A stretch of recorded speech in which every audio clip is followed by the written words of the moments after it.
안녕하세요. 스낵무비입니다.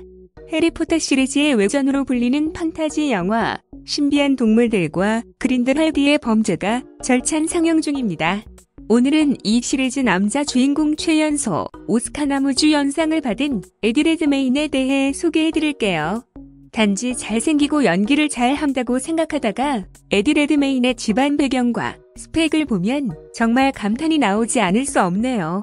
영국의 전형적인 중간계급 출신 부자 집안 엘리트인 에디의 아버지는 금융업에서 종사하고 있고 어머니도 자기 사업을 잘하고 있습니다. 그뿐만 아니라 이복형은 하퍼콜린스 영국의 CEO입니다. 영어를 잘하려면 꼭 하나 필요한 콜린스 사전 기억나시죠? 에디는 캠브리지 출신이며 영화 사랑에 대한 모든 것에서 자신의 동문 선배인 전 세계에 저명한 물리학자 스티븐 호킹을 연출했습니다. 에디의 이튼 칼리지 동문을 보면 더욱 감탄할 것입니다.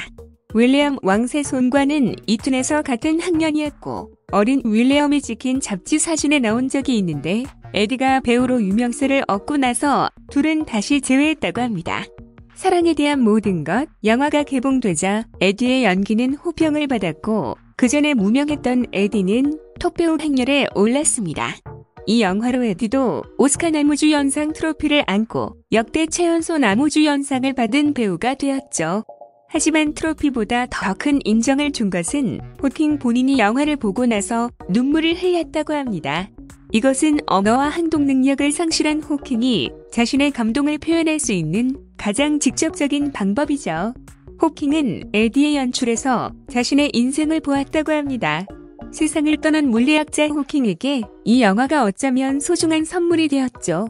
에디의 증조할아버지 리처드 레드메인 혼작은 영국 광산자원국의 국장을 역임했다고 합니다.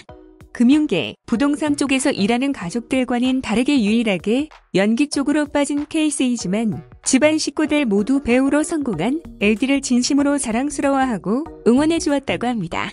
캠브리지 졸업 후의 에디는 처음부터 성공한 것은 아닙니다. 처음엔 이력서를 여기저기 보내서 연극과 드라마의 캐릭터를 얻길 원했지만 여러 차례 실패를 겪었다고 합니다. 해리포터 시리즈에서 등장하는 마법학교 호그와트 기억나시나요? 신비한 동물 사전 주연으로 캐스팅된 에드는 엄청 기뻤는데 드디어 꿈같은 호그와트에서 촬영할 수 있기 때문입니다.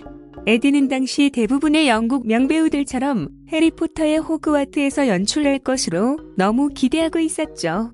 하지만 아쉽게도 신비한 동물 사전의 이야기는 남자 주인공이 호그와트를 떠나면서부터 시작해서 1편에서 에디는 호그와트에서 촬영할 기회가 없었죠. 후속편인 신비한 동물들과 그린델왈드의 범죄 촬영 중에서 에디는 감독에게 만약 호그와트에서 촬영하지 않으면 그만두겠다고 협박한 적도 있다고 합니다. 에디의 협박 때문인지 신비한 동물들과 그린델왈드의 범죄는 대부분 영국에서 촬영했다고 하며 호그와트도 등장한다고 합니다. 하지만 에디의 신은 해역하는 신이라서 어린 시절 남주인공은 나타나지만 에디 본인은 나타나지 않았다고 합니다. 너무 잘 나가는 에디에게 이 정도 페널티는 괜찮지 않을까요? 재미있게 시청하셨다면 구독, 좋아요, 공유 부탁드립니다.